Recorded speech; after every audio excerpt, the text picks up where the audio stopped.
So okay mga paps, musta pala? Ngayong araw pala, i-check natin kung gaano na kadami ang nakolekta kong langis dito sa oil catch can, okay? So simulan na natin to mga paps. So mga paps, ito, last 6 months ago may pinangako ko sa inyo.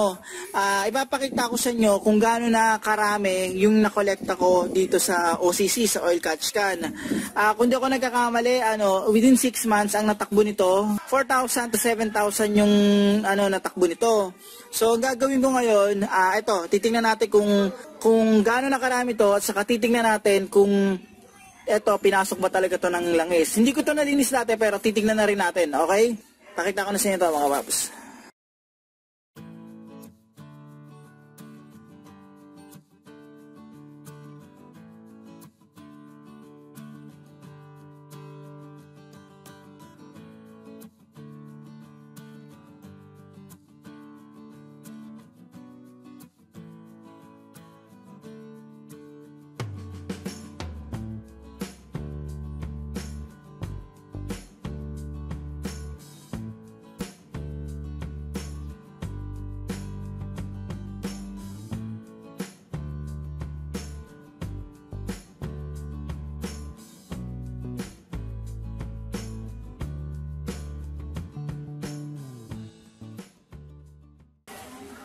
Ito yung nakuha ko.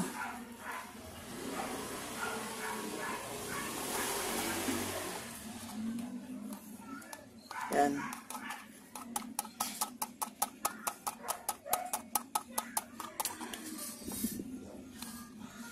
So ayan. Ganito karami yung nakuha ko mga paps. Ayan, kitang-kita nyo naman. So ayan ito yung nakuha ko. Hindi ko matansya kung gaano karami to Pero ayan siya. Okay, so ganyan karami nakuha ko. Ngayon ang gagawin ko, titingnan ko yung yung hose papunta sa intake manifold, okay? So ito yung titingnan natin. Ito yung out ng OCC papunta rito sa intake manifold natin. Ngayon titingnan ko kung anong estado niyan, okay?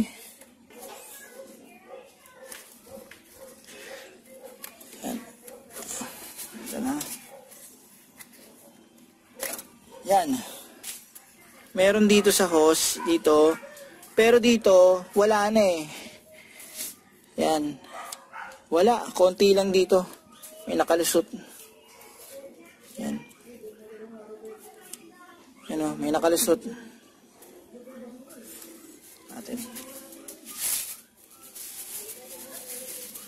Yan, malinis. Yan. Ito.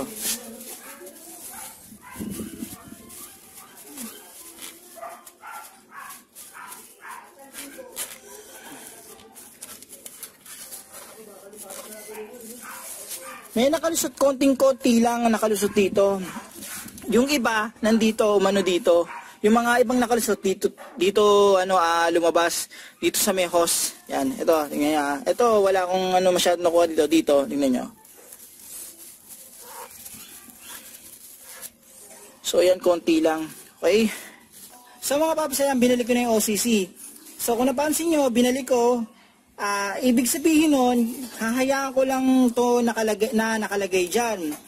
So, ang next goal ko, eto kasi 6 months. Siguro, ang gagawin ko, 1 year. Yan, 1 year. Titingnan natin kung gaano karami na ipon ko. Okay, so ito, lalagay ko pa rin yan dyan. Wala naman ako nagiging problema sa sa vacuum leak, sa fuel trim ko, okay naman. Na-check ko naman yan. Kaya, all goods naman. Mag-i-stay yan dyan mga paps. Okay? So paano mga paps, sana nakatulong tong video na to kung magde-decide kayong i-stay or maglagay ng OCC sa sasakyan nyo. O nga pala mga paps, huwag nyo kalimutan i-like at subscribe ang channel ko para magawa pa ako ng ganitong basic na video.